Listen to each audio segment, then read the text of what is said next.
There are two types of overthinkers in this world: those who let their thoughts paralyze them, and those who use their thoughts to dominate. Same mental process, completely opposite results. The only difference? A strategic framework. And you're about to discover it. Right now, as you listen to this, your brain is doing something extraordinary that could either be destroying your potential or unlocking levels of success you never imagined possible. It's analyzing, it's processing, it's exploring multiple scenarios simultaneously, while everyone around you tells you to stop overthinking, to quiet your mind, to just relax. What if I told you they're completely wrong? What if the very thing society has labeled as your weakness is actually your greatest competitive advantage? The issue isn't that you overthink. The issue is that you haven't learned to channel this mental superpower strategically. And that changes today. Here's what separates the top 1% of overthinkers from everyone else. They don't fight their thoughts. They don't try to shut down their analytical minds. They don't waste energy attempting to become someone they're not. Instead, they've mastered something completely different. Strategic thought direction, the ability to harness the same mental energy that causes anxiety in most people and transform it into clarity, creativity, and competitive advantage. This isn't positive thinking. This isn't about ignoring problems or pretending uncertainty doesn't exist. This is about rewiring your relationship with your own mind to operate at a fundamentally different level.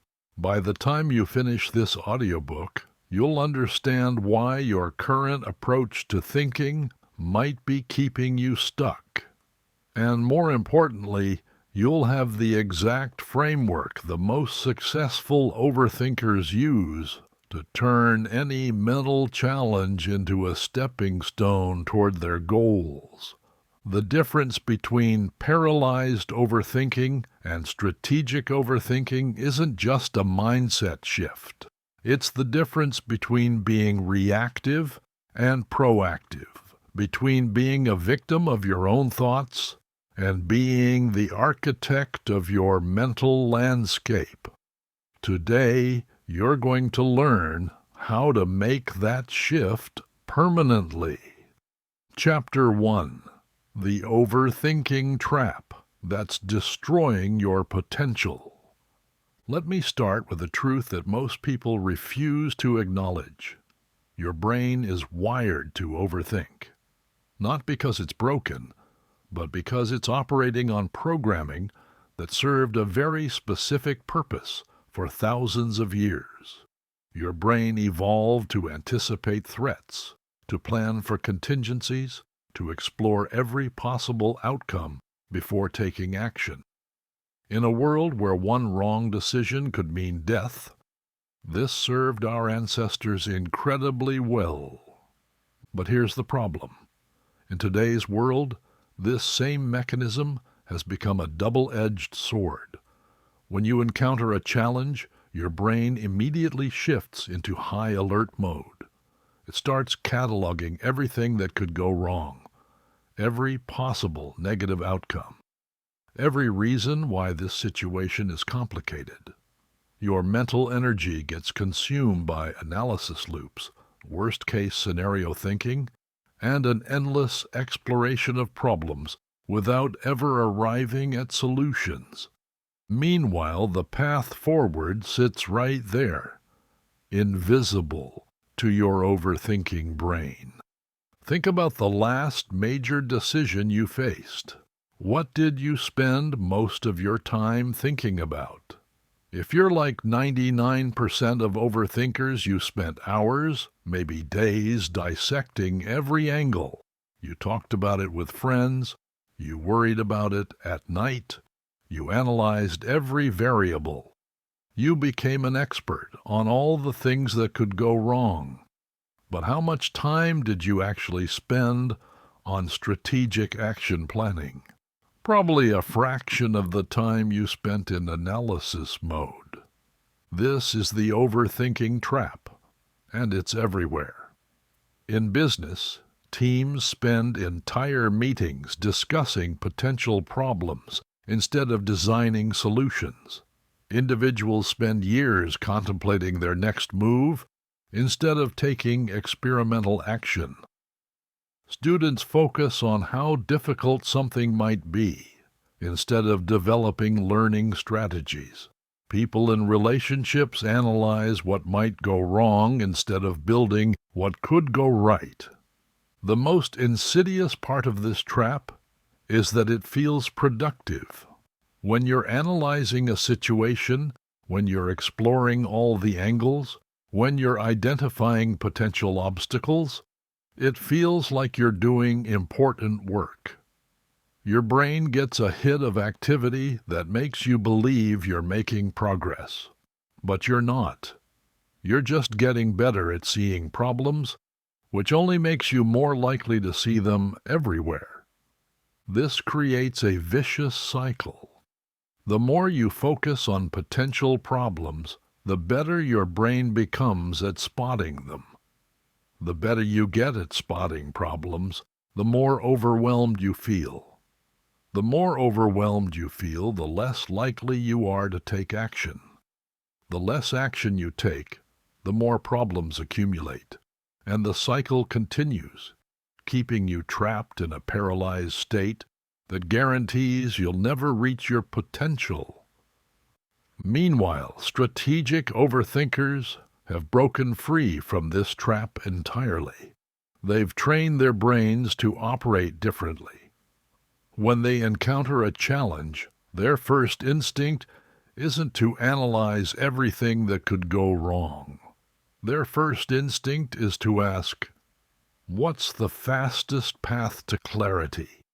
What information do I actually need? What's the minimum viable action I can take to move forward?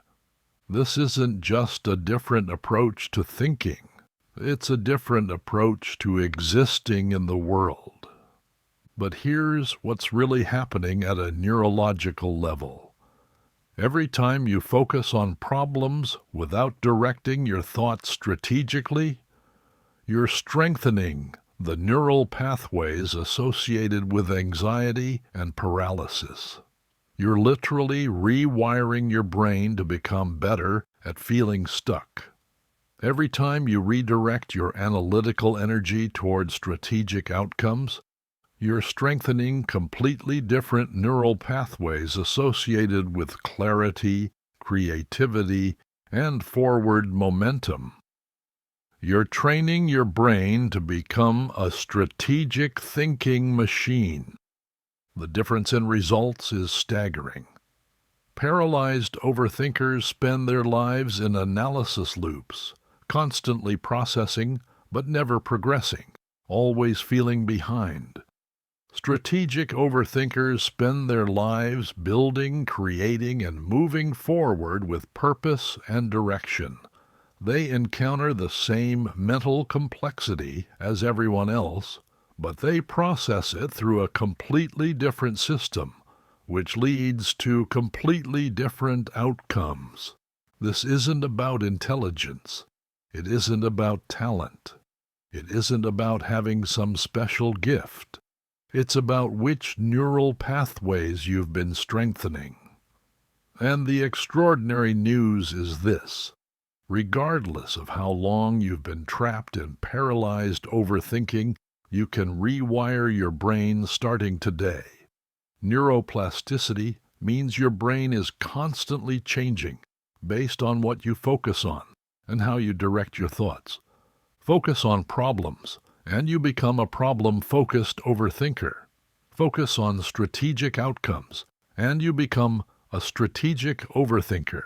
The choice is yours, but the stakes couldn't be higher. Chapter 2. Why your brain defaults to paralysis, and how strategic overthinkers override it. To understand why shifting to strategic overthinking is so powerful, you need to understand exactly why your brain defaults to paralyzed thinking patterns in the first place. This isn't a character flaw. This isn't a personal weakness. This is hardwired biology that served a purpose for millennia, but is now actively working against your success. Once you understand the mechanism, you can begin to override it systematically. Your brain operates on what psychologists call a negativity bias. This means your brain gives significantly more weight and attention to negative information than positive information. Studies show that it takes approximately 5 positive experiences to counterbalance one negative experience in your emotional memory. Your brain is literally designed to pay more attention to what's wrong than what's right, to what's dangerous than what's safe, to what's broken than what's working. From an evolutionary perspective, this made perfect sense. The human who noticed the rustling bush and assumed it was a predator lived longer than the human who assumed it was just the wind. The person who focused on potential threats and problems had a better chance of survival than the person who ignored them. Your ancestors who made it through thousands of years of danger and passed on their genes were the ones with highly developed threat detection systems. But here's the critical problem that creates paralyzed overthinking. Your brain cannot tell the difference between a life-threatening predator and a difficult email you need to send. It cannot distinguish between a physical danger and a challenging conversation you need to have. Your threat detection system treats every challenge, every uncertainty, every complex decision as if it's a matter of life and death. It floods your system with stress hormones and triggers the same fight or flight response that helped your ancestors survive actual threats. This creates what researchers call the paralysis loop. When your brain perceives a threat or challenge, it immediately shifts into hypervigilant mode. It starts scanning for every possible danger, every potential obstacle, every way things could go wrong. This was useful when the threat was external and immediate, like a predator that needed to be avoided. But when the threat is internal or complex, like a career decision or a relationship issue, this same mechanism becomes counterproductive. Instead of helping you escape danger, it traps you in endless loops of analysis. Your brain becomes so focused on cataloging everything that's uncertain or risky that it has no mental resources left for creativity, strategic planning, or solution generation. You become an expert on why something is difficult, but remain clueless about how to move forward anyway. This is compounded by what psychologists call confirmation bias.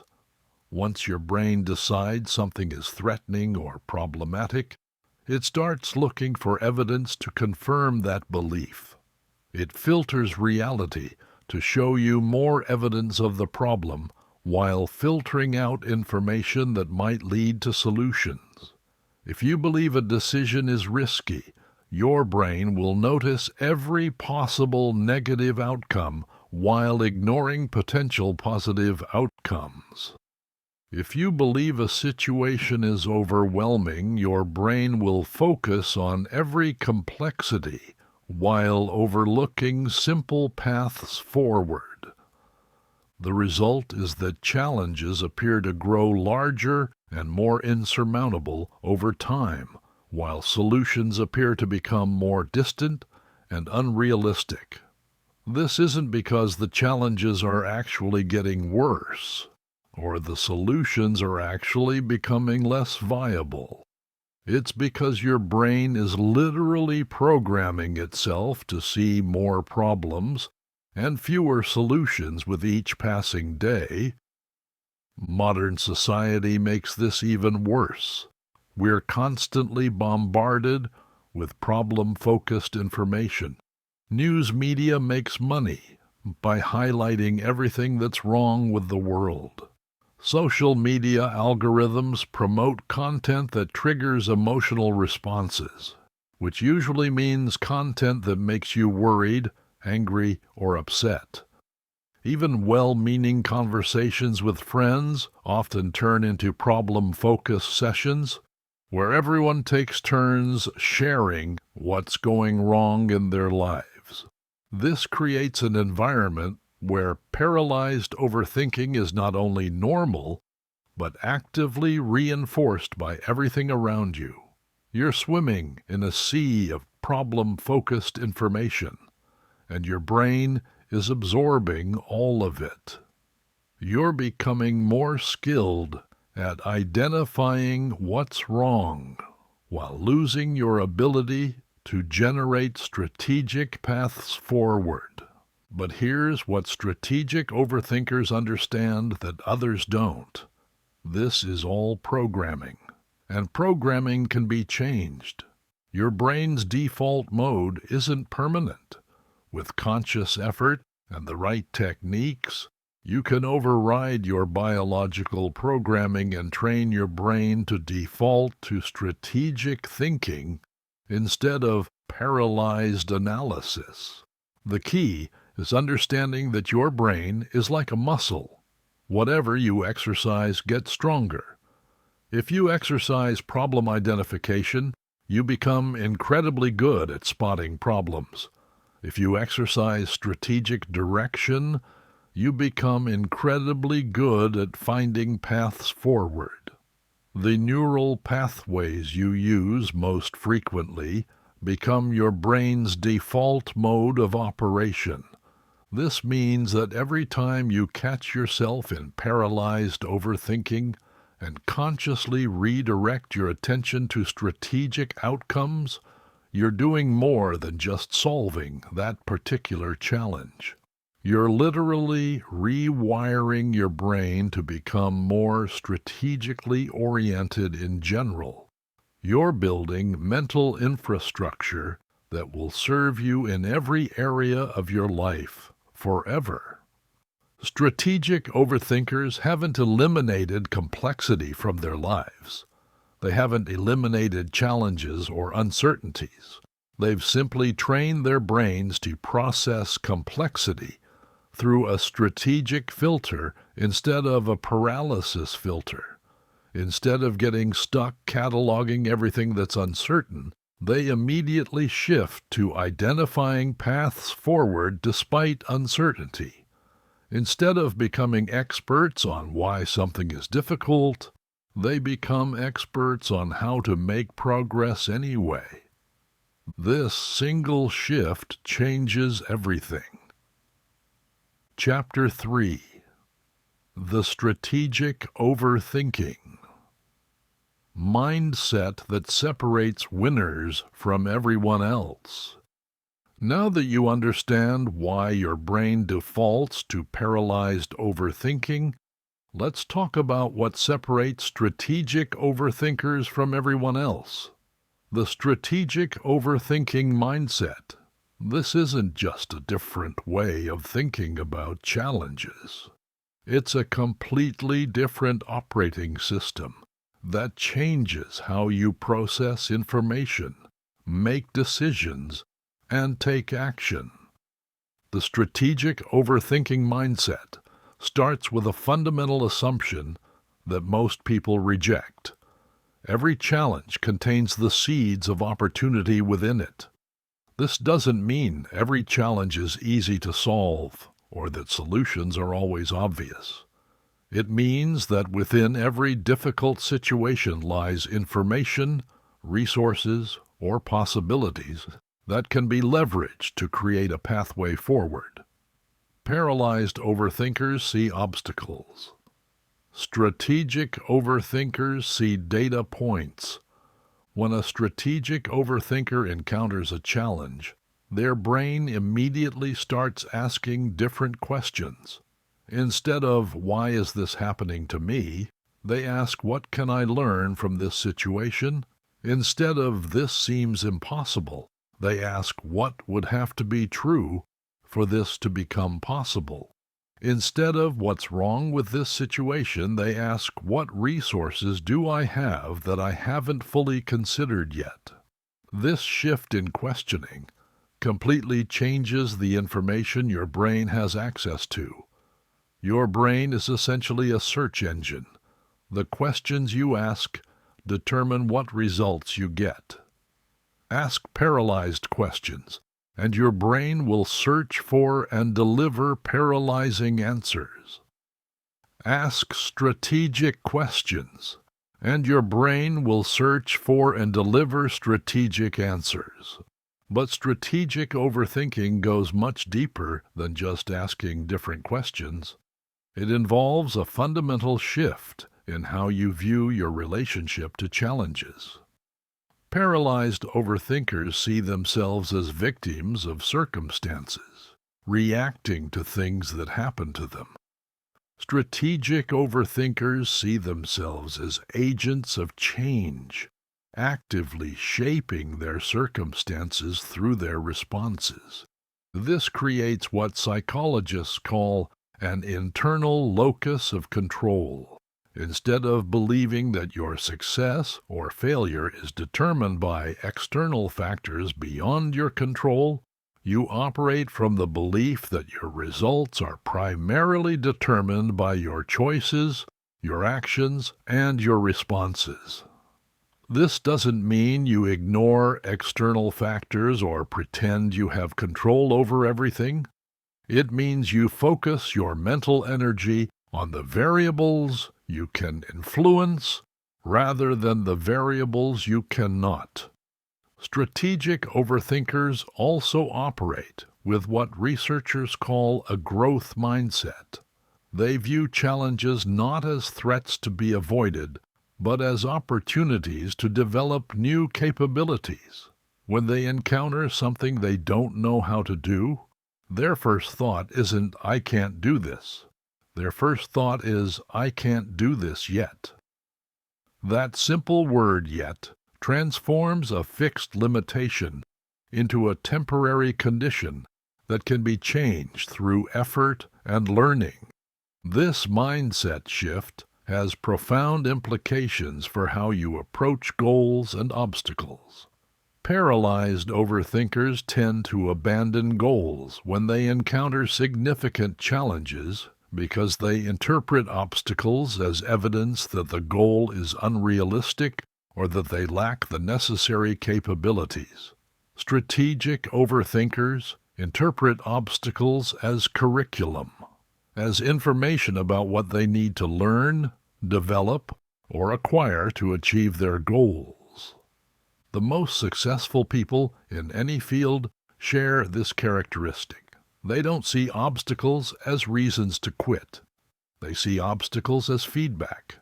Every challenge becomes a lesson. Every setback becomes data for course correction. Every failure becomes information for improvement. This allows them to persist through difficulties that would stop most people in their tracks. But perhaps the most important aspect of strategic overthinking is what researchers call solution efficacy, the belief that solutions exist and that you have the capability to find them.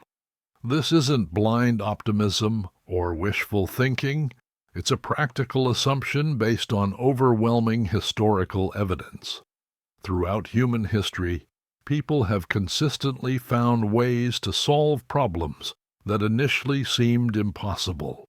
Every technology you use today exists because someone refused to accept that a problem was unsolvable. The airplane exists because the Wright brothers didn't accept that human flight was impossible. The Internet exists because computer scientists didn't accept that global communication was too complex. Every medical breakthrough exists because researchers didn't accept that a disease was incurable.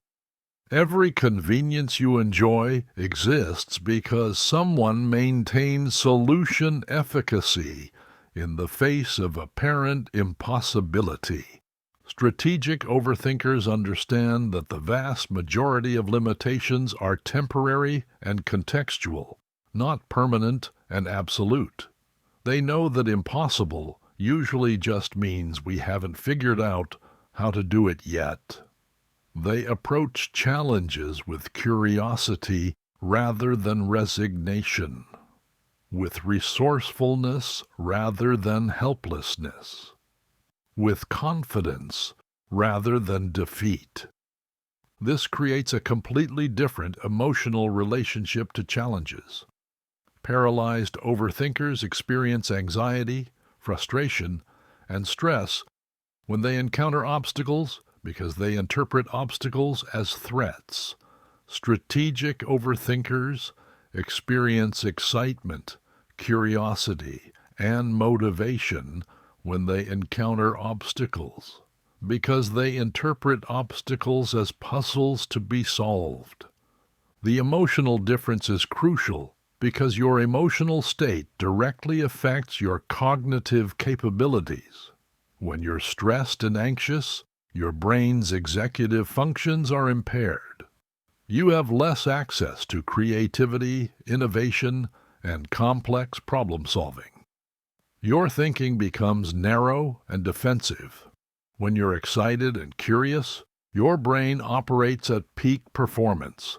You have full access to your creative and analytical capabilities. Your thinking becomes expansive and strategic. This means that strategic overthinkers don't just think differently about challenges. They literally have access to better mental resources for solving them.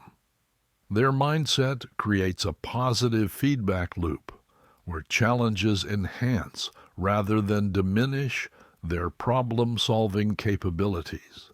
Every obstacle they encounter actually makes them more capable of handling the next obstacle. Every challenge they solve increases their confidence and competence for addressing future challenges.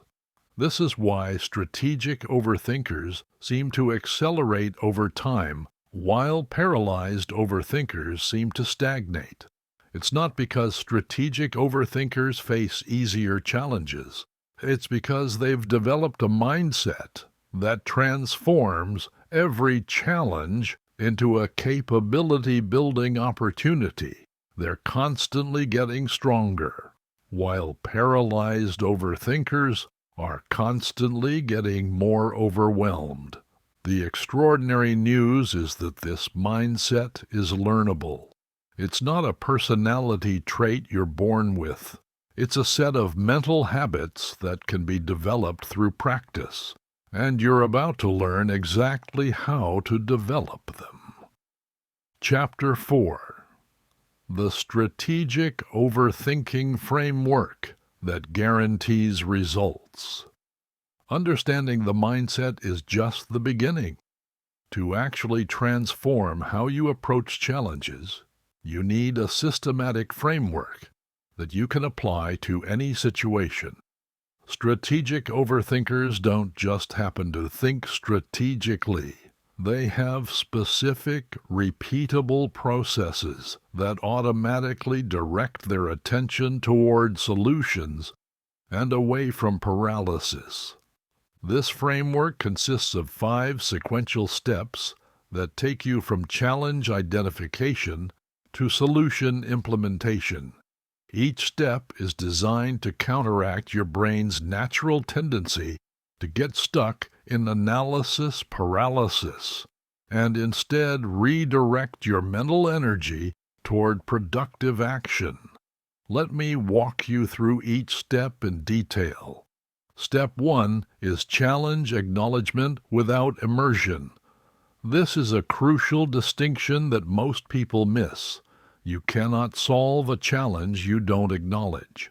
but you also cannot solve a challenge you're drowning in. The key is to identify and define the challenge clearly and concisely.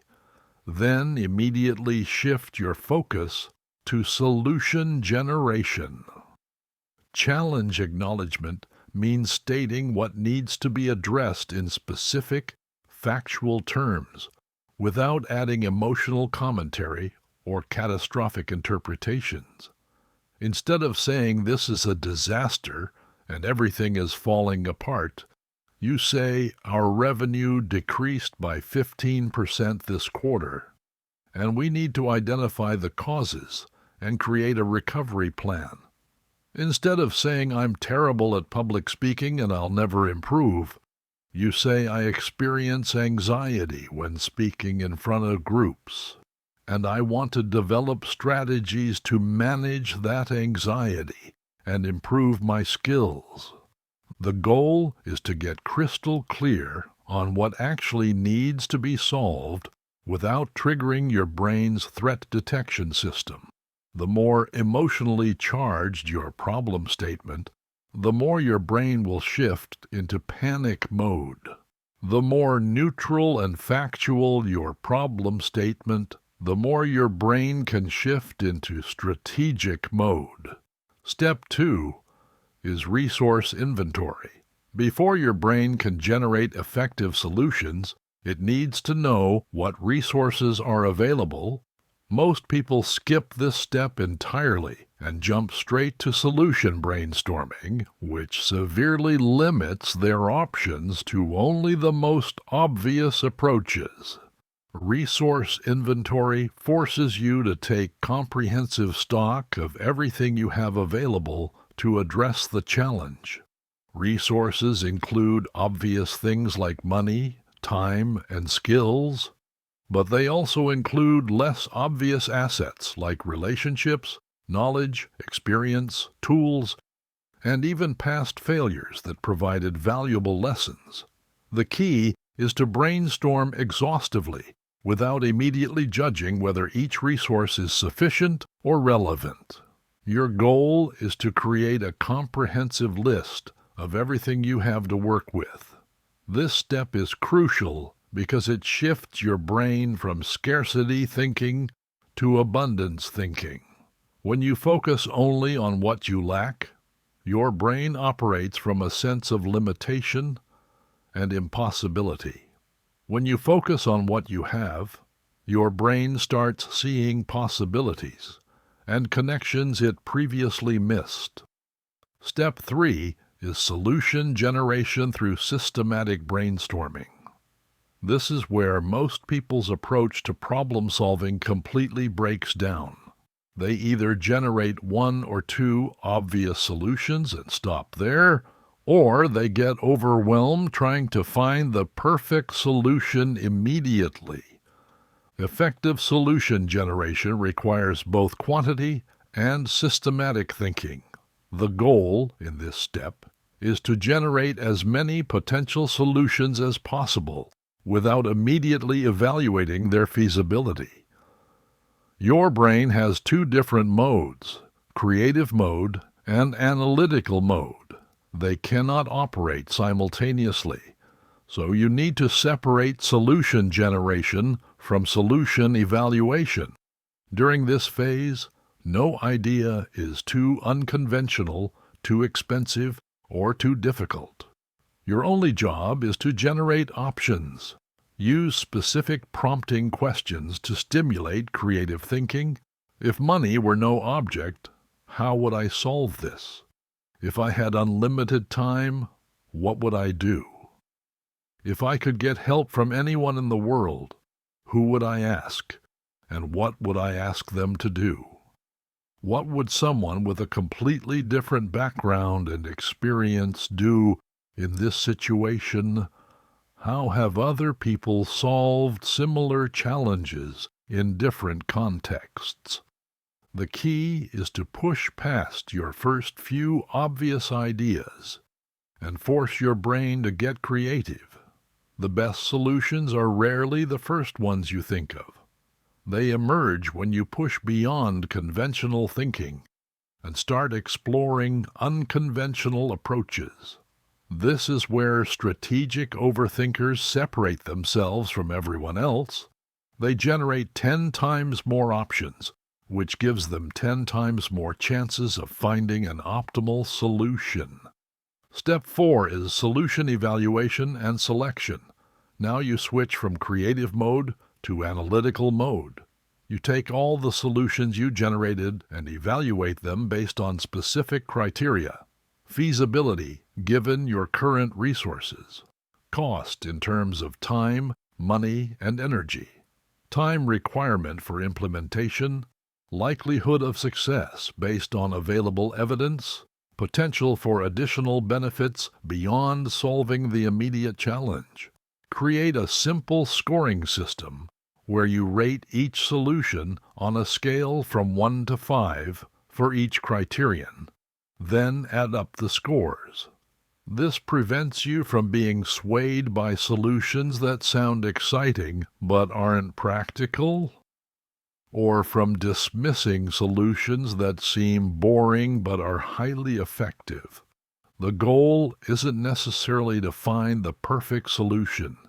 It's to find the best solution given your current resources and constraints. Remember that you can always implement one solution now and implement additional solutions later if needed. Progress is more valuable than perfection. Step 5 is implementation with progress tracking. This is where strategic overthinking diverges most dramatically from paralyzed overthinking. Paralyzed overthinkers often stop once they've identified a potential solution, treating the identification itself as the accomplishment. Strategic overthinkers understand that solutions only create results when they're implemented consistently and adjusted based on feedback. Create a specific implementation plan with clear action steps, deadlines, and success metrics. Build in regular check-in points where you evaluate progress and make adjustments as needed. Most solutions require iteration and refinement, so treat your initial implementation as an experiment rather than a final answer. Track both outcome metrics and process metrics. Outcome metrics tell you whether the solution is working. Process metrics tell you whether you're implementing the solution consistently. Both types of feedback are crucial for continuous improvement. If your outcome metrics aren't improving, check your process metrics first. Often the solution is fine, but the implementation is inconsistent. This framework transforms problem-solving from a chaotic emotional process into a systematic strategic process. Instead of getting overwhelmed by challenges, you have a clear pathway from challenge identification to solution implementation. Instead of spinning your wheels in analysis paralysis, you have a structured approach that maintains forward momentum. Instead of hoping for breakthrough insights, you have a reliable method for generating them. The power of this framework is that it works for any type of challenge: career decisions, relationship issues, health goals, creative projects, financial planning. The specific content changes, but the process remains the same. Once you internalize this framework, you'll have a mental tool that serves you for the rest of your life. Chapter 5. Advanced Strategic Thinking Techniques for Complex Challenges. While the basic framework handles most everyday challenges, complex problems require advanced strategies. These are the techniques that separate good strategic thinkers from extraordinary ones. They're the methods that allow you to tackle challenges that seem impossible and find solutions that others miss entirely. The first advanced strategy is systems thinking. Most people approach problems as isolated incidents, but complex challenges are usually symptoms of larger systemic issues. Strategic overthinkers learn to zoom out and examine the broader system, to find leverage points where small changes can create large improvements. Systems thinking starts with mapping the relationships between different elements of a problem. Instead of asking what's wrong with this specific situation, you ask what patterns, processes, or structures are creating this type of situation repeatedly. Instead of treating symptoms, you identify and address root causes. For example, if you're consistently missing deadlines, a surface-level solution might be working longer hours. A systems thinking approach would examine your entire workflow, how you estimate time requirements, how you prioritize tasks, how you handle interruptions, how you manage energy levels throughout the day. The solution might involve changing your estimation process, redesigning your workspace, or establishing new boundaries with colleagues. Systems thinking often reveals that what appears to be a resource problem is actually a design problem. You don't need more time. You need better systems for managing time. You don't need more money. You need better systems for generating and managing money. You don't need more willpower. You need better systems that require less willpower. The second advanced strategy is constraint theory. This comes from the principle that every system is limited by its weakest link. Instead of trying to improve everything simultaneously, you identify the single constraint that's limiting your entire system and focus all your resources on eliminating that constraint. This requires honest analysis of where your bottlenecks actually exist. Most people assume their constraints are external things like lack of money, time, or opportunities. But often the real constraints are internal, limiting beliefs, inadequate skills, poor systems, ineffective habits. Once you identify your primary constraint, you apply what researchers call constraint elevation. You either improve the constraint's capacity or you restructure your system so that constraint is no longer the limiting factor. Sometimes this means developing new capabilities. Sometimes it means delegating or outsourcing.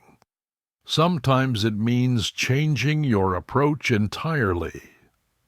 The power of constraint theory is that it prevents you from wasting energy on improvements that don't actually matter. If your constraint is lead generation, improving your sales presentation won't significantly impact your results. If your constraint is time management, learning advanced marketing techniques won't help. By focusing exclusively on your true constraints, you maximize the impact of your efforts. The third advanced strategy is solution stacking. Instead of looking for single solutions to complex problems, you combine multiple smaller solutions that work synergistically. This approach recognizes that complex challenges often require multifaceted responses. Solution stacking starts with breaking complex problems into smaller, more manageable components. Instead of trying to solve, I want to build a successful business, you break it down into specific challenges. Market research, product development, customer acquisition, operations management, financial planning. Each component can then be addressed with targeted solutions. The key is to look for solutions that address multiple components simultaneously. The best solutions often create positive spillover effects that improve several areas at once. For example, creating high-quality content for your business might simultaneously address customer education, brand building, lead generation, and search engine optimization. Solution stacking also involves sequencing your solutions strategically. Some solutions create prerequisites for other solutions. Some solutions compound when implemented together. By thinking strategically about the order and combination of your solutions, you can create momentum that accelerates your progress. The fourth advanced strategy is solution modeling. Instead of starting from scratch, you study how others have solved similar problems and adapt their approaches to your specific situation. This dramatically reduces the time and energy required to generate effective solutions. Solution modeling involves identifying people or organizations that have successfully addressed challenges similar to yours. You study their strategies, processes, and decision-making frameworks. You identify the principles behind their success and adapt those principles to your context. The key is to focus on principles rather than tactics. Tactics are specific actions that work in specific situations. Principles are underlying truths that can be applied across different contexts. For example, the specific marketing tactics that work for a software company might not work for a restaurant, but the principles of understanding your customer, creating value, and building trust apply universally. Solution modeling also involves studying failures, not just successes. By understanding what doesn't work and why, you can avoid costly mistakes and identify potential pitfalls before you encounter them. The fifth advanced strategy is solution evolution. This recognizes that the best solutions often emerge through iteration rather than perfect initial design. Instead of trying to find the perfect solution immediately, you implement good enough solutions and improve them based on real-world feedback. Solution evolution starts with rapid prototyping, creating quick, low-cost versions of potential solutions that allow you to test your assumptions and gather data. Instead of spending months planning the perfect approach, you spend days or weeks testing imperfect approaches and learning from the results. This approach is particularly powerful for complex challenges where you can't predict all the variables in advance. Instead of trying to plan for every contingency, you create adaptive solutions that can be modified based on what you learn through implementation. Solution evolution also involves building feedback loops into your solutions. You establish metrics and checkpoints that tell you whether your solutions are working and how they can be improved. This allows you to correct quickly, rather than persisting with ineffective approaches. These advanced strategies transform your approach to complex challenges. Instead of being overwhelmed by complexity, you have specific tools for breaking down and systematically addressing even the most difficult problems. Instead of hoping for breakthrough insights, you have reliable methods for generating innovative solutions. Chapter 6. Reprogramming your brain for automatic strategic thinking. The difference between people who occasionally think strategically and people who automatically find solutions in every situation, comes down to neural programming. Your brain operates on habits, and right now, your mental habits are probably programmed for paralysis rather than strategic action, but with the right techniques you can literally rewire your brain to make strategic overthinking your default mode of operation.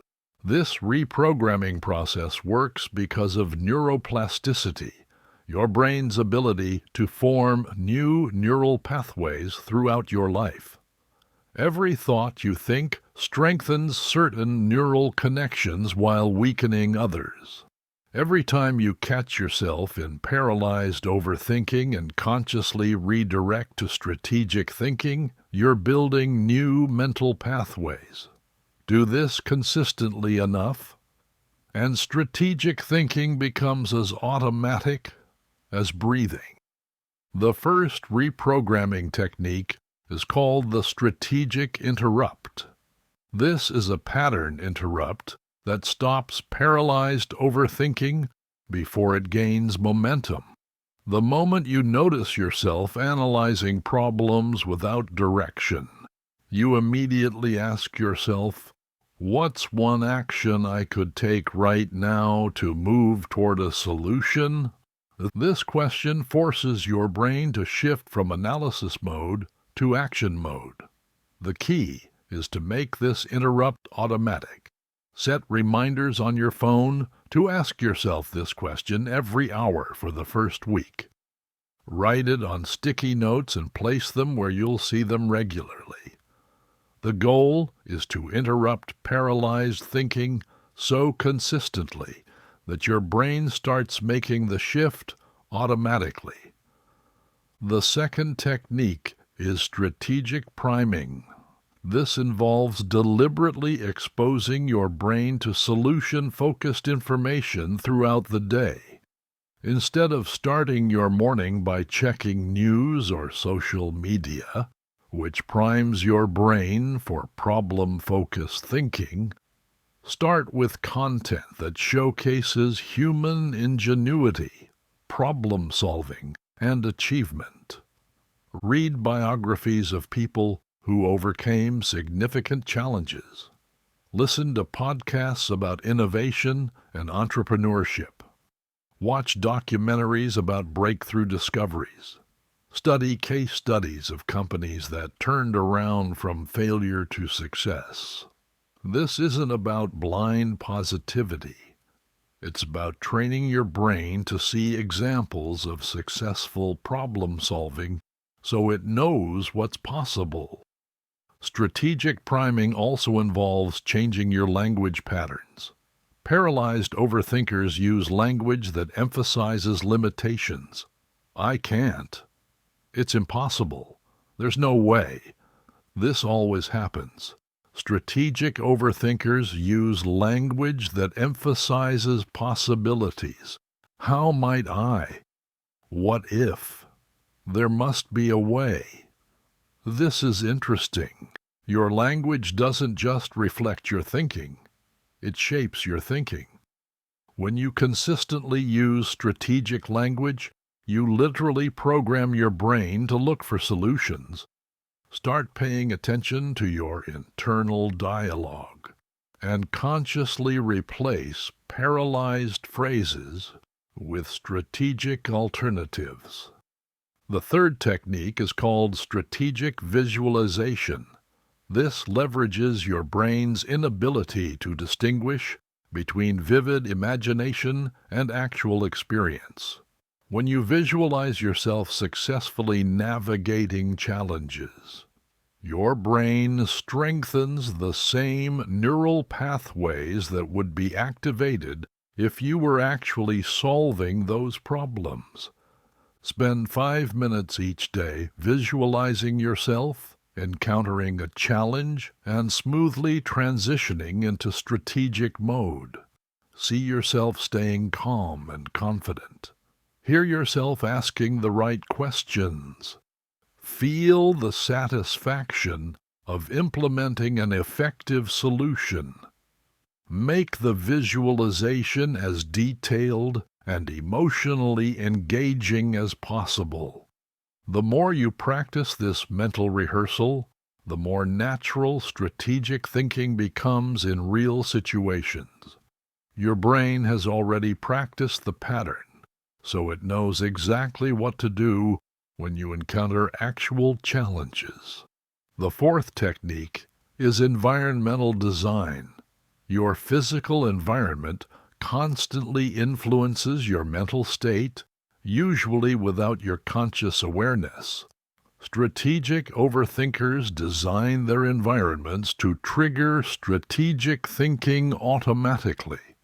This might mean surrounding yourself with reminders of past successes, keeping strategic thinking books visible, displaying quotes that reinforce resourcefulness and creativity. Remove environmental triggers that promote paralyzed thinking, negative news, chronic complainers, reminders of past failures. Your digital environment is equally important. Curate your social media feeds to include people who share solutions, innovations, and positive examples of problem solving. Unfollow accounts that consistently focus on problems without offering solutions. Subscribe to newsletters and channels that showcase human achievement and possibility. The fifth technique is accountability partnership. Your brain changes faster when your new thinking patterns are reinforced by social interaction. Find someone who shares your commitment to strategic overthinking and check in with each other regularly. Share the challenges you're facing and the solutions you're implementing. Celebrate each other's progress in making this mental shift. Challenge each other when you slip back into paralyzed thinking. Having external accountability accelerates the reprogramming process and makes it more likely to stick. These techniques work because they address reprogramming at multiple levels: conscious attention, subconscious exposure, mental rehearsal, environmental influence, social reinforcement. Used consistently, they create a compound effect that transforms strategic overthinking from an occasional practice into an automatic response. The transformation doesn't happen overnight. Neuroplasticity requires repetition and consistency. But if you commit to these practices for 30 days, you'll notice a significant shift in your default thinking patterns. After 60 days, strategic thinking will feel increasingly natural. After 90 days, it will be your new normal. Chapter 7. The Art of Reframing Any Challenge into Opportunity. One of the most powerful skills strategic overthinkers possess is the ability to reframe challenges as opportunities. This isn't about positive thinking or pretending difficulties don't exist. It's about training your brain to automatically look for the hidden advantages, learning opportunities, and growth potential that exist within every challenge. Reframing works because every situation contains multiple interpretations, and the interpretation you choose determines your emotional response, your available options, and your likelihood of success. Paralyzed overthinkers automatically interpret challenges as threats, which triggers stress, narrows their thinking, and leads to defensive behavior. Strategic overthinkers automatically interpret challenges as opportunities, which triggers excitement, broadens their thinking, and leads to creative action. The first reframing technique is called the opportunity scan. When you encounter any challenge, immediately ask yourself 3 specific questions. What could this situation teach me? How could this experience make me stronger? And what possibilities does this open up that wouldn't exist otherwise? These questions force your brain to search for positive aspects of the situation. Your brain is essentially a search engine, and it will find whatever you're looking for. If you're looking for problems, you'll find them. If you're looking for opportunities, you'll find those instead. For example, if you lose your job, the paralysis frame focuses on lost income, damaged reputation, and financial stress.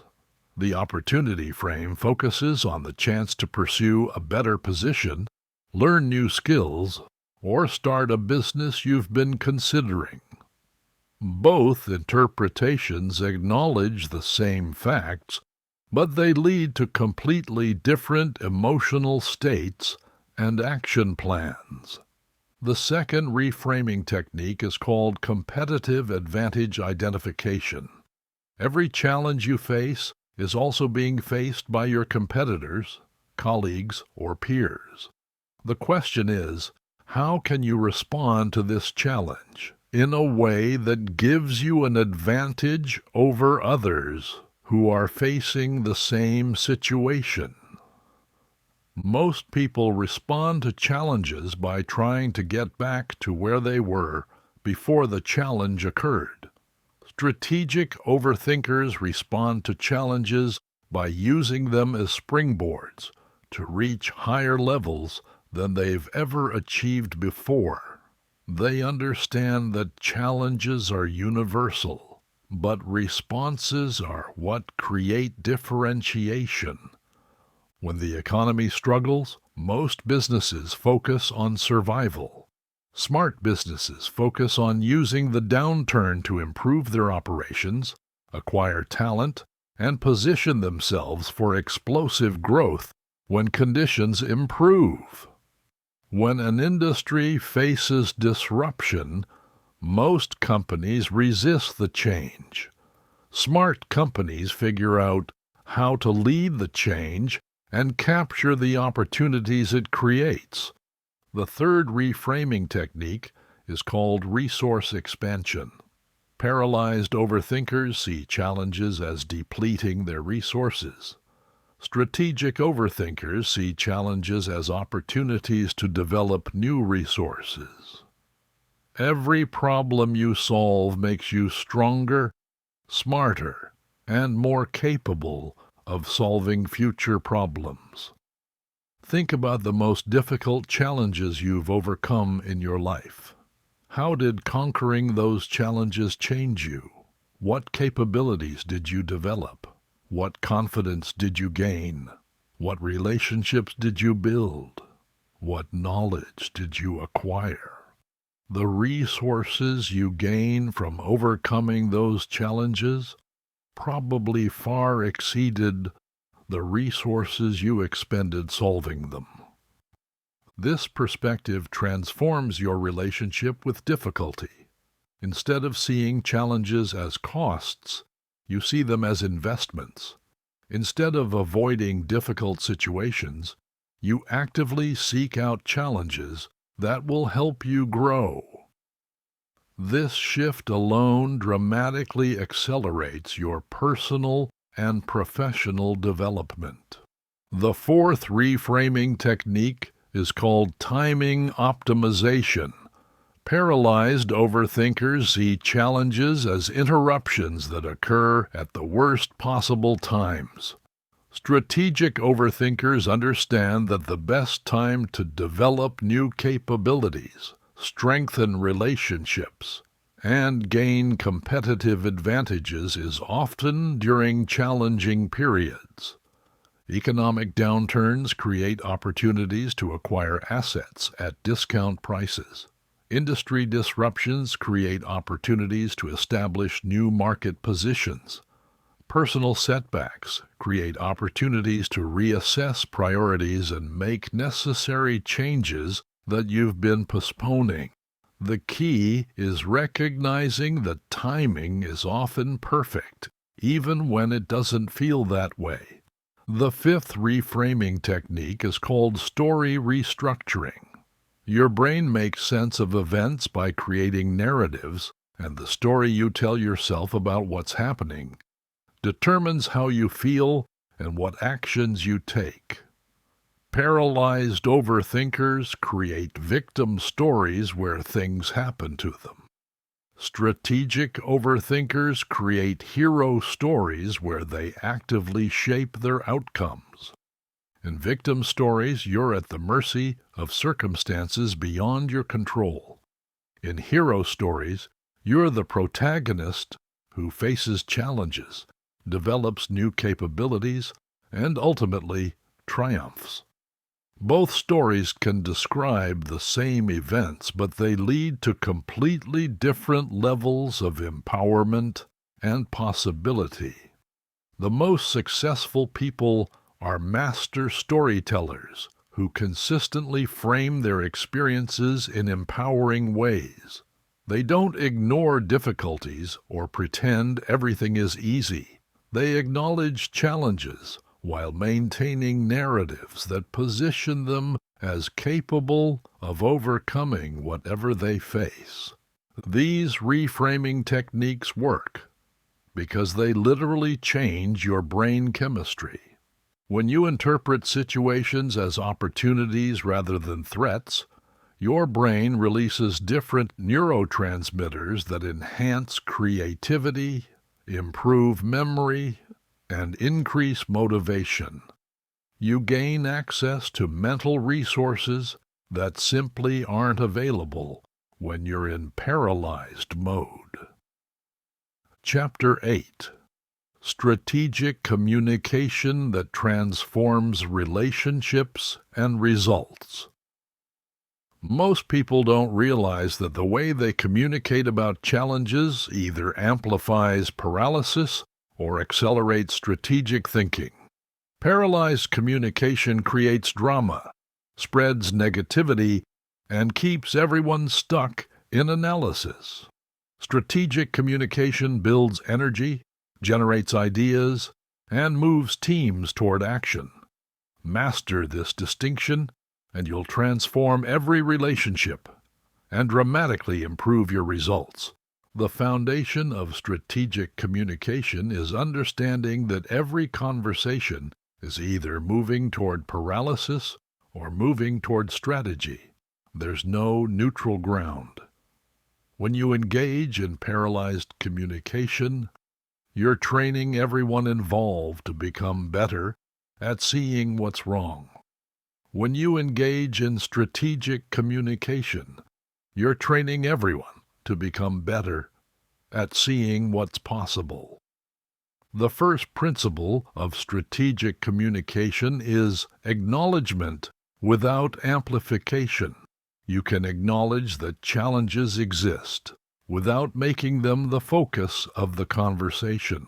Paralyzed communicators spend most of their time describing problems in detail, which amplifies the emotional impact and makes the problems seem larger and more overwhelming than they actually are. Strategic communicators acknowledge problems briefly and factually, then immediately shift the conversation to solution exploration. Instead of saying this is a disaster and I don't know how we're going to handle it, you say we have a challenge that needs our attention. Let's figure out how to address it. The difference in language might seem subtle, but the impact on everyone's mental state is profound. Paralyzed language triggers stress responses that impair thinking. Strategic language triggers curiosity and creativity that enhance thinking. The second principle is question design. The questions you ask determine where the conversation goes and what kind of thinking you stimulate in others. Paralyzed questions keep everyone focused on what's wrong. Why did this happen? Who's responsible for this mess? How bad could this get? Strategic questions redirect attention to what's possible. What are our options? What resources do we have? What's worked in similar situations? Master strategic questioning, and you can redirect any conversation from paralysis to strategy. Instead of asking, why are our sales declining? Ask, what are 3 things we could do to increase sales? Instead of asking, why is this project behind schedule? Ask, what would need to happen to get back on track? The third principle is energy management. Paralyzed communication drains energy from everyone involved. People leave paralyzed conversations feeling overwhelmed, discouraged, and less capable than when they started. Strategic communication generates energy. People leave strategic conversations feeling empowered, motivated, and confident in their ability to handle challenges. This energy difference has practical implications for results. Teams with higher energy levels are more creative, more collaborative, and more persistent. They generate better ideas and implement them more effectively. By consistently using strategic communication, you literally increase the capacity of everyone around you. The fourth principle is assumption seeding.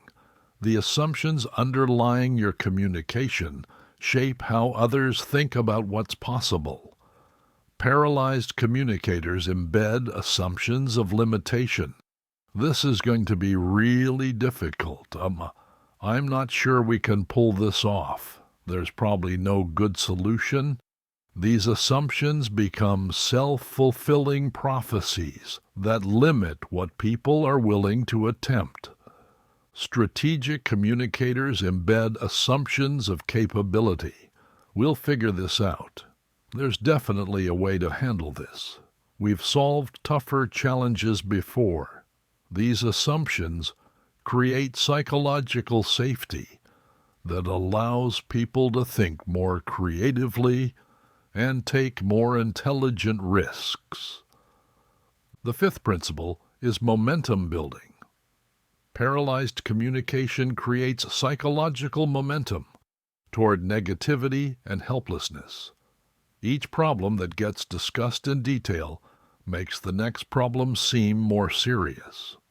Strategic communication creates psychological momentum toward resourcefulness and action. Each solution that gets generated makes the next solution easier to find. You can use this momentum effect strategically by starting meetings with quick wins and successful examples before addressing more challenging issues. When people's brains are primed with examples of successful problem solving, they approach new challenges with greater confidence and creativity. These communication principles work in every context, with colleagues, family members, friends, even in your internal dialogue. The more consistently you apply strategic communication, the more you'll notice that the people around you start adopting similar patterns. You become a positive influence that raises the thinking level of everyone in your environment. Strategic communication also changes how people see you. Instead of being known as someone who brings problems, you become known as someone who brings solutions, instead of being the person people avoid when they're struggling. You become the person they seek out when they need help thinking through challenges. This shift in reputation creates opportunities that wouldn't exist otherwise. People want to work with strategic communicators because they make everything easier and more pleasant. They want to promote strategic employees because they improve team performance. They want to partner with strategic businesses because they deliver better results with less drama. Chapter 9. Building Unshakable Confidence Through Strategic Mastery. True confidence doesn't come from avoiding challenges or pretending problems don't exist. It comes from knowing that whatever challenge you face, you have the capability to find a solution. This is what separates people with genuine confidence from people with false bravado. Genuine confidence is built on proven competence in strategic thinking, not on hope or positive thinking. The relationship between strategic overthinking and confidence creates a powerful upward spiral. The more skilled you become at finding solutions, the more confident you feel facing new challenges. The more confident you feel, the more willing you are to tackle difficult problems. The more difficult problems you solve, the more skilled you become at strategic thinking. This cycle continues indefinitely, constantly expanding your capabilities and confidence. Most people experience the opposite cycle.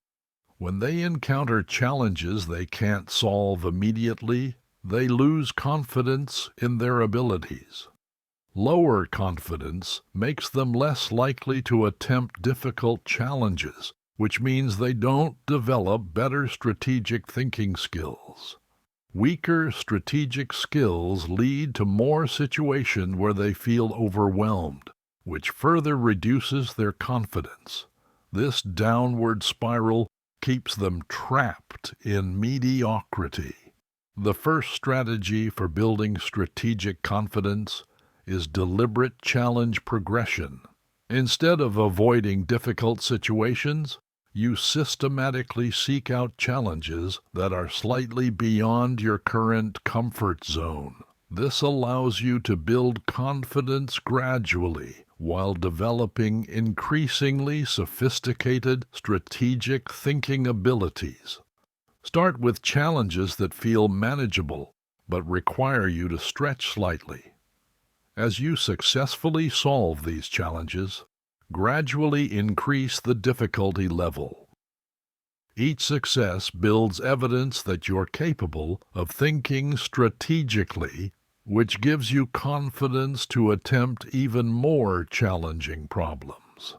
The key is maintaining a success rate of approximately 70 to 80%. If you're succeeding more than 80% of the time, you're not challenging yourself enough to grow rapidly. If you're succeeding less than 70% of the time, you're attempting challenges that are too difficult and risk damaging your confidence. The second strategy is solution documentation. Most people solve problems and immediately forget about them, moving on to the next challenge without reflecting on what they learned. This wastes the confidence-building potential of their achievements. Strategic overthinkers systematically document their problem-solving successes and the lessons they learned from each experience. Keep a strategic thinking journal where you record every significant challenge you overcome. Include what the problem was, what solutions you tried, what worked, what didn't work, and what you learned from the experience. Review this journal regularly to remind yourself of your strategic capabilities and to identify patterns in your successful approaches. This documentation serves multiple purposes. It provides concrete evidence of your competence when you're facing a particularly difficult challenge. It helps you recognize patterns in your strategic thinking process that you can apply to new situations. It builds your identity as someone who consistently finds ways to overcome obstacles. The third strategy is skill diversification. Confidence grows when you have multiple approaches to strategic thinking.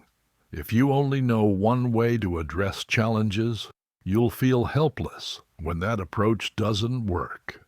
If you have multiple methodologies in your toolkit, you'll always feel like you have options. Systematically study different problem-solving frameworks, decision-making models, and creative thinking techniques. Practice applying these different approaches to various types of challenges. The goal isn't to become an expert in every methodology, but to have enough familiarity with different approaches that you can adapt your strategy based on the specific challenge you're facing. This diversification also prevents you from becoming overly attached to any single approach. When you have multiple tools available, you can remain flexible and experimental rather than rigid and defensive about your methods. The fourth strategy is failure recontextualization. Confident people don't avoid failure, they interpret failure differently. Instead of seeing failed solutions as evidence of incompetence, they see them as valuable data that brings them closer to effective solutions. This recontextualization transforms failure from a confidence destroyer into a confidence builder. Every failed solution eliminates one approach and provides information about what doesn't work in this particular situation. The more failed solutions you accumulate, the closer you get to finding the solution that will work. This perspective allows you to maintain confidence and motivation, even when your initial attempts don't succeed. The most confident people in any field are usually the ones who have failed the most, because they've learned that failure is temporary, while the lessons from failure are permanent. They've developed the mental resilience to persist through multiple failed attempts without questioning their fundamental capabilities. The fifth strategy is teaching and mentoring. Nothing builds confidence in your strategic thinking abilities like successfully helping others think strategically. When you teach someone else to think strategically or mentor them through a challenging situation, you reinforce your own competence while developing deeper insights into the strategic thinking process. Look for opportunities to share your strategic thinking approaches with colleagues, friends, or family members. Offer to help others think through challenges they're facing. The more you help others find solutions, the more confidence you'll have in your own ability to handle whatever life presents. This strategy also expands your strategic thinking experience without having to personally face every type of challenge. By helping others with their problems, you gain exposure to a wider variety of situations and solutions than you would encounter in your own life alone. Chapter 10. Advanced Mental Models for Impossible Problems. There's a category of challenges that seem impossible using conventional thinking. These are the problems that stop most people in their tracks because they appear to have no viable solutions. But what separates extraordinary achievers from everyone else is their ability to solve problems that others consider unsolvable. They do this by using advanced mental models that reveal solutions invisible to conventional thinking. The first advanced mental model is constraint elimination. Most people assume that the constraints they perceive in a situation are fixed and immutable. They accept limitations as permanent features of reality rather than temporary obstacles that can be overcome or circumvented. Advanced strategic thinkers question every assumption about what's possible. Start by listing every constraint that makes a problem seem impossible. Then systematically challenge each constraint. Is this constraint actually fixed, or does it just seem fixed because you haven't found a way around it yet? What would have to be true for this constraint to be irrelevant? Who has successfully operated without this constraint? And how did they do it? Often what appears to be an impossible problem is really a problem with unnecessary constraints. Remove or modify the constraints, and the problem becomes solvable. This requires mental flexibility and willingness to question conventional wisdom, but it opens up solution possibilities that others never consider. The second advanced mental model is reverse engineering. Instead of trying to solve a problem from your current position forward, you start from your desired outcome and work backward to identify what would need to be true for that outcome to exist. This reveals pathways that aren't visible when you approach the problem conventionally. Define your ideal outcome in specific detail. Then ask, what would need to happen immediately before this outcome for it to be possible? What would need to happen before that? Continue working backward until you reach something you can actually implement from your current position. This approach often reveals that impossible problems are actually sequences of very possible smaller problems. The challenge isn't that any individual step is impossible. It's that people can't see the complete pathway from where they are to where they want to be. The third advanced mental model is resource multiplication. Most people approach difficult problems by trying to acquire more resources. More money, more time, more people, more equipment.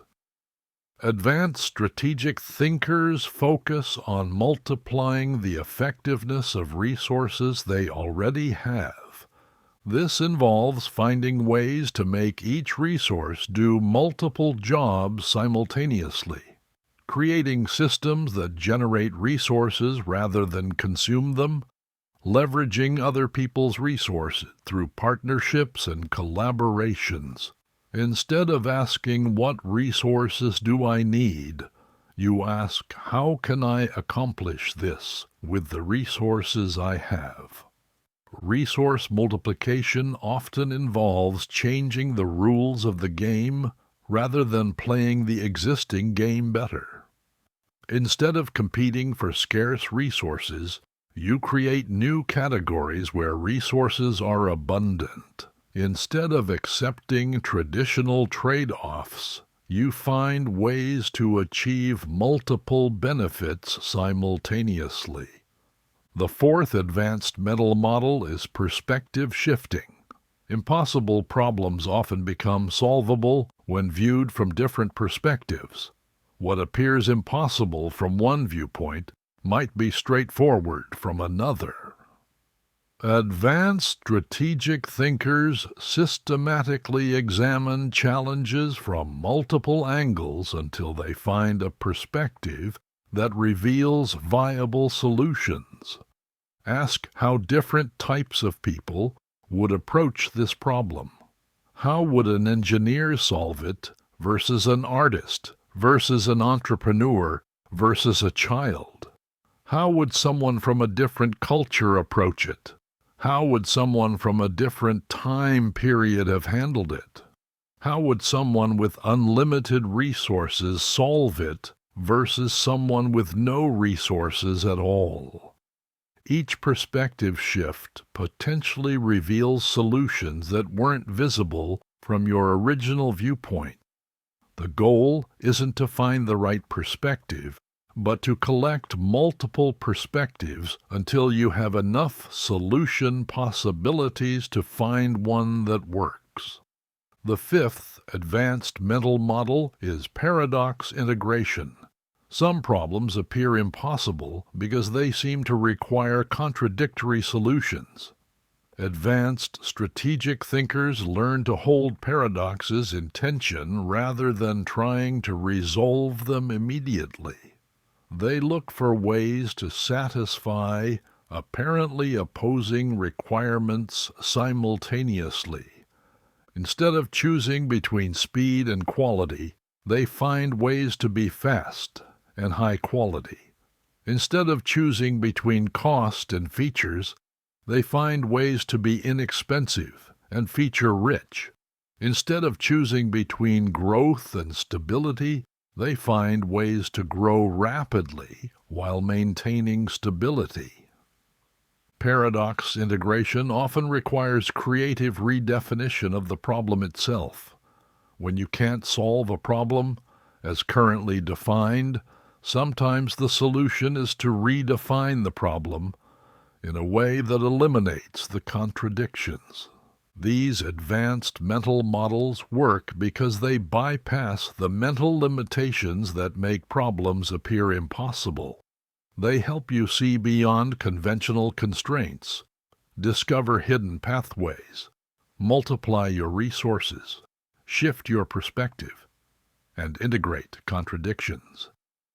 Used consistently, they transform your relationship with difficulty from avoidance to excitement, because you know that every impossible problem is just a solution waiting to be discovered. Chapter 11. The Strategic Overthinking Daily Operating System. Knowing how to think strategically isn't enough. The difference between people who occasionally apply strategic overthinking and people who consistently achieve extraordinary results comes down to having a daily operating system that makes strategic behavior automatic. This isn't about motivation or willpower. It's about designing your days so that every routine, every habit, and every decision point reinforces strategic thinking. Most people wake up each morning in reactive mode. They check their phones immediately, exposing their brains to a flood of problems, crises, and negative information before they've even gotten out of bed.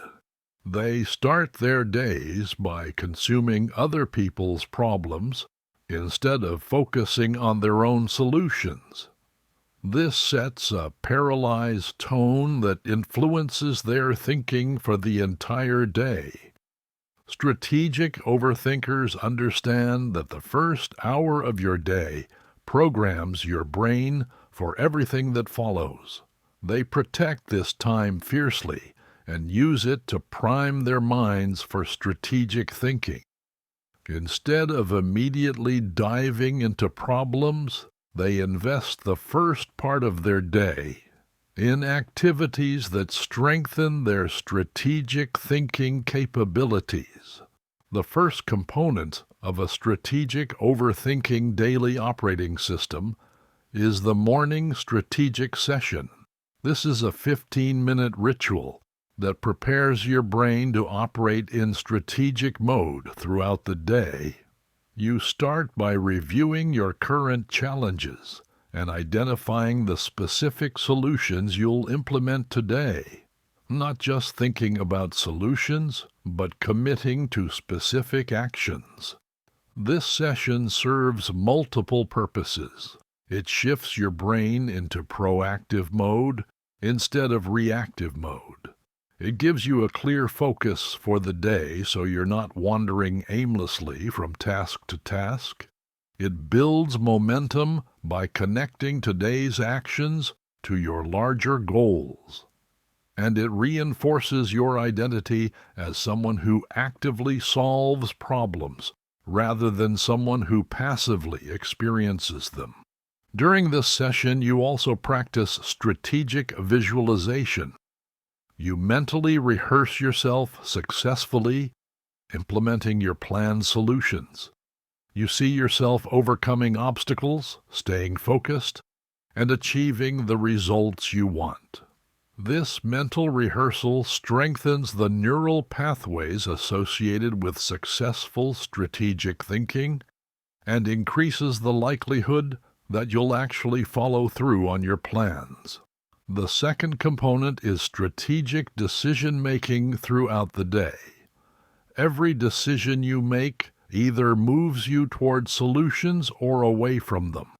Strategic overthinkers develop the habit of asking themselves a simple question before every significant decision. Will this move me closer to solutions or deeper into problems? This question serves as a filter that helps you avoid activities, conversations, and commitments that drain your energy without creating progress. It helps you recognize when you're being pulled into paralyzed thinking and gives you a tool for redirecting your attention. Over time, this decision-making filter becomes automatic, protecting your mental resources for activities that actually create results. The third component is the evening strategic review. Just as the morning session prepares your brain for the day ahead, the evening review processes what you learned and reinforces successful patterns.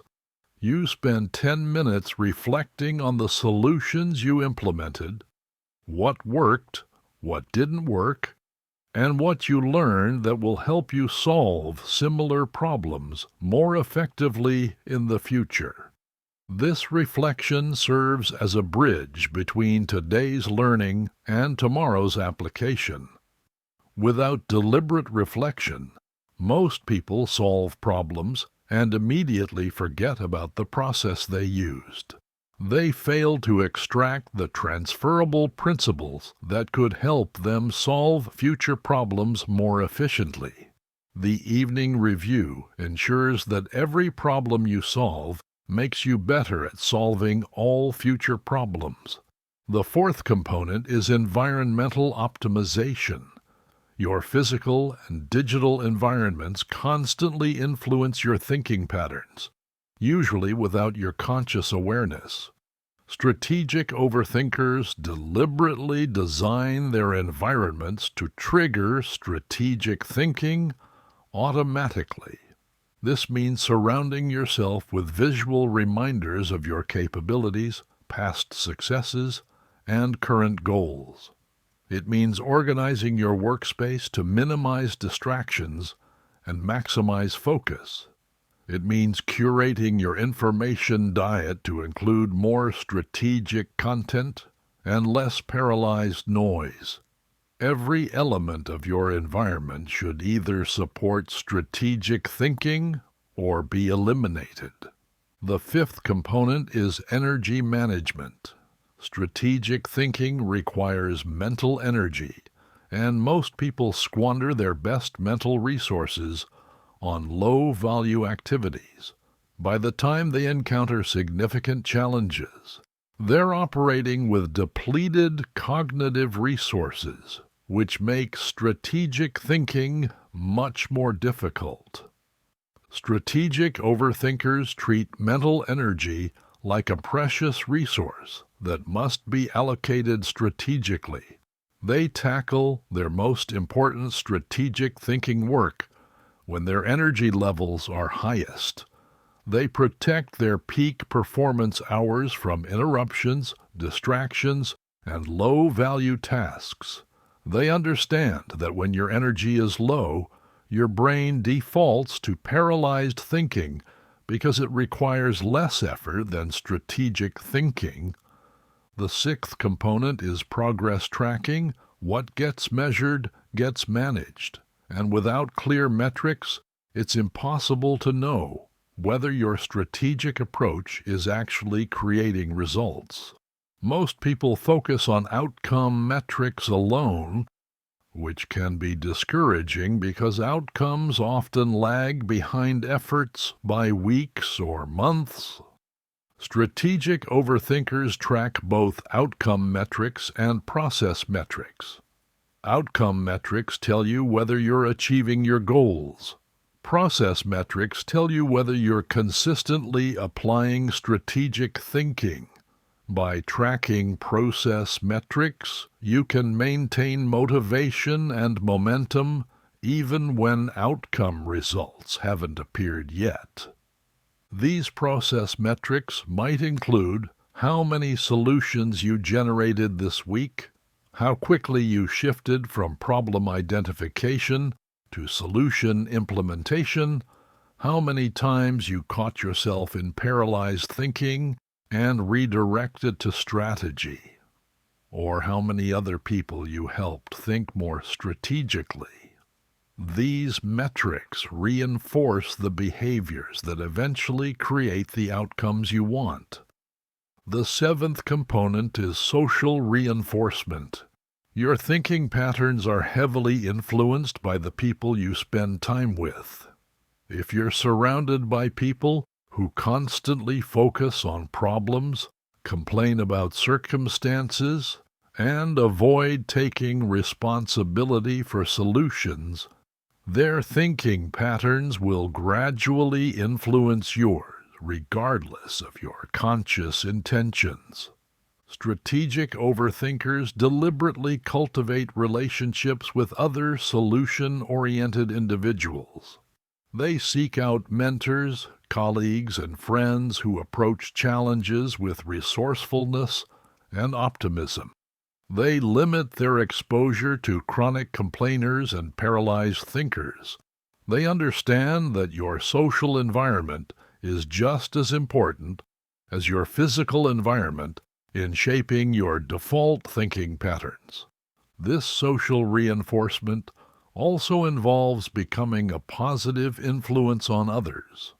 When you consistently demonstrate strategic thinking in your interactions, you not only reinforce your own patterns, but also encourage others to adopt similar approaches. This creates a positive feedback loop that strengthens everyone's strategic thinking capabilities.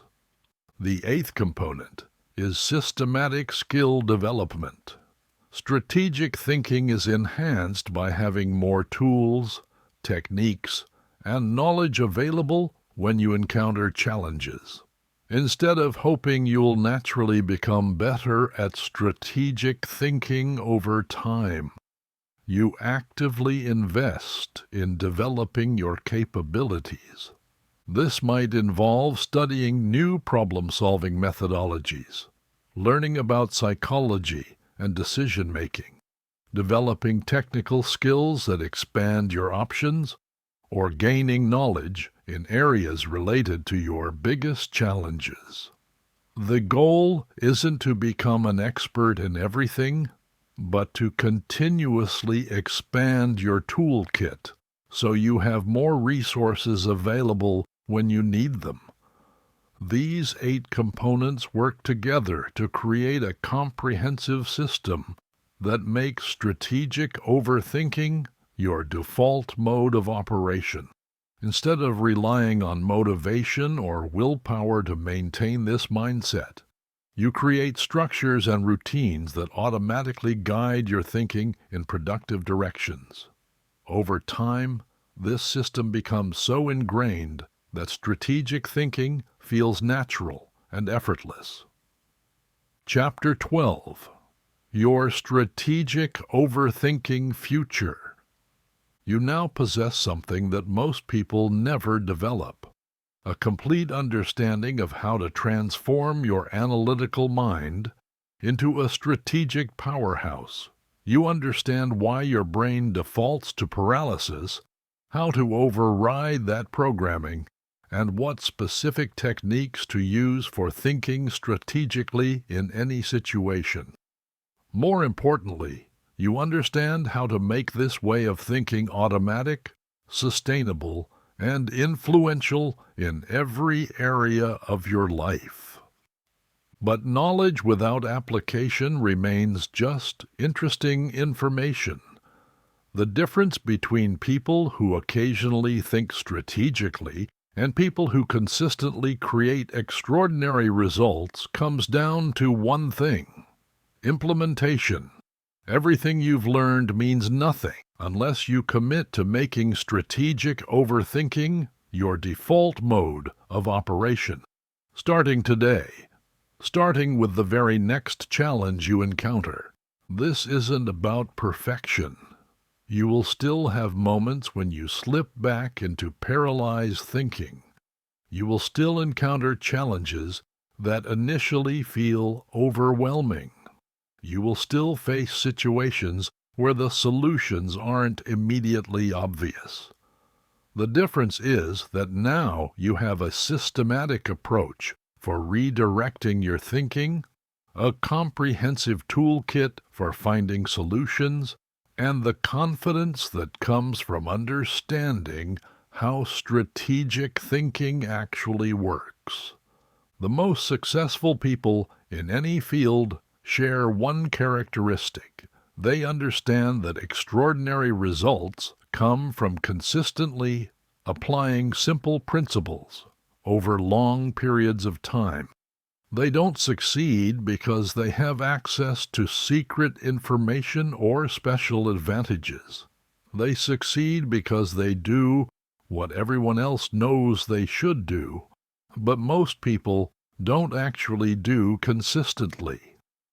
Strategic overthinking is one of those simple principles that creates extraordinary results when applied consistently.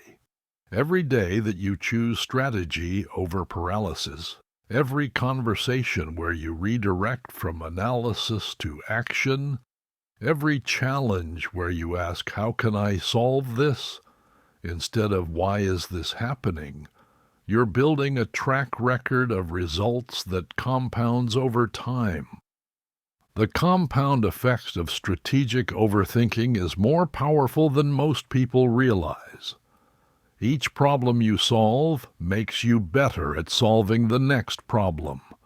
Each solution you implement teaches you something that helps you find future solutions more quickly. Each challenge you overcome builds confidence that allows you to attempt more difficult challenges. Each success creates momentum that makes the next success more likely. Over time, this compound effect creates a massive advantage over people who remain trapped in paralyzed thinking. While they're spending their energy analyzing what's wrong, you're spending your energy implementing what works. While they're getting stuck in cycles of worry and analysis paralysis, you're moving forward with clear action and consistent progress. While they're becoming experts on their problems, you're becoming an expert on solutions. But the real transformation goes beyond just getting better results. When strategic overthinking becomes your automatic response to challenges, it changes who you are at a fundamental level. You stop seeing yourself as someone who has problems and start seeing yourself as someone who finds solutions. You stop feeling like a victim of circumstances and start feeling like the architect of your outcomes. This identity shift affects every aspect of your life. In your career, you become known as the person who makes things happen, who can be counted on to find ways forward when others are stuck. In your relationships, you become someone who brings out the best in others, who helps people feel more capable and confident.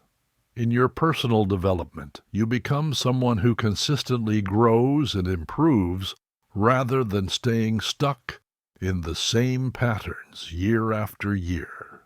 People will start coming to you for advice, guidance, and collaboration because they know you approach challenges differently. They know that when they work with you, problems become opportunities, obstacles become learning experiences, and setbacks become setups for comebacks.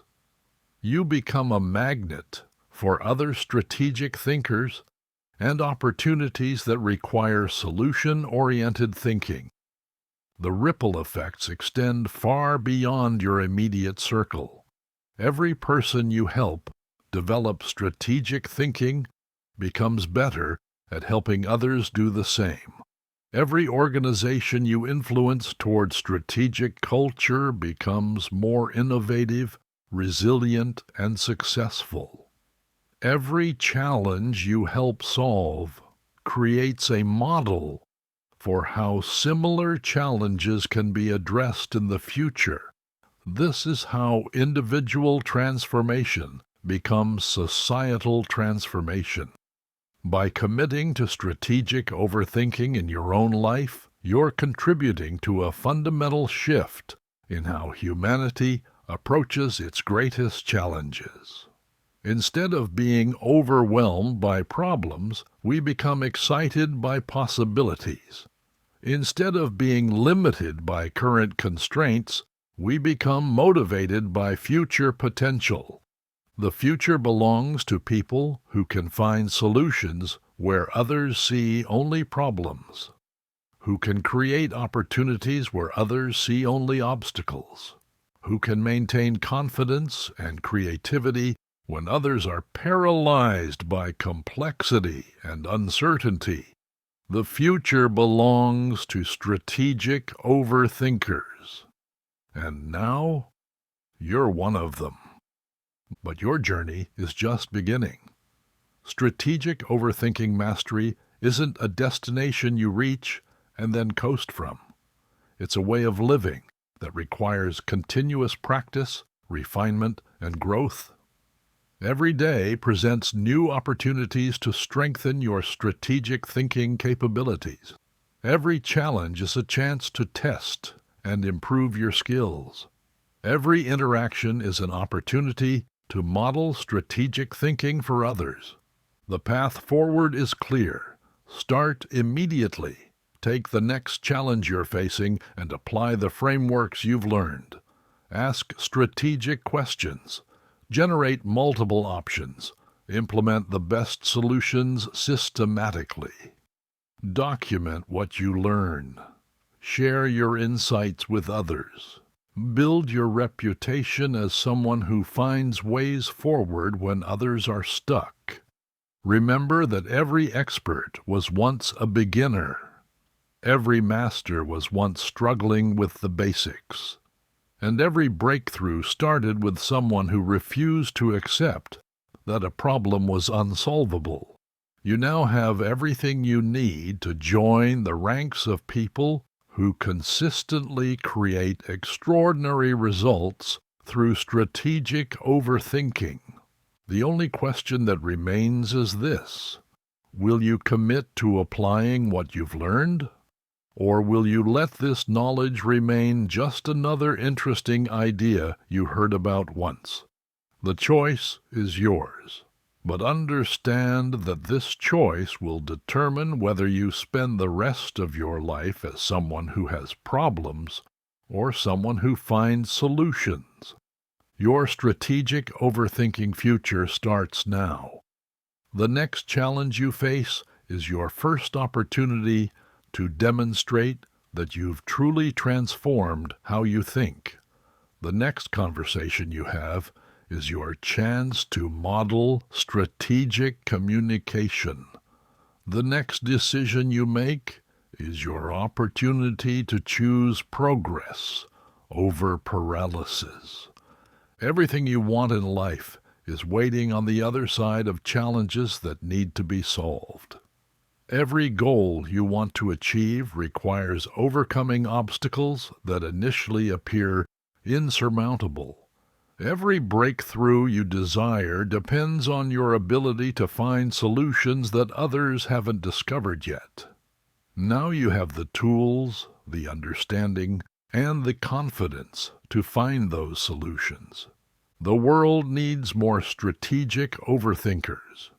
It needs more people who approach challenges with creativity instead of fear, with resourcefulness instead of helplessness, with confidence instead of despair. It needs people who can find ways forward when the path isn't obvious, who can create possibilities when options seem limited, who can maintain hope when others are giving up. You can be one of those people.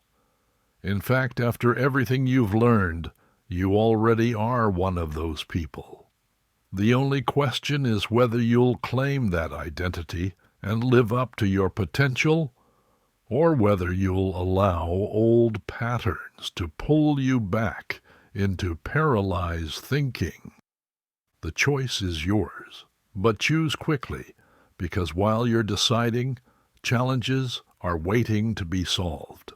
Opportunities are waiting to be discovered, and a strategic, overthinking future is waiting to be created.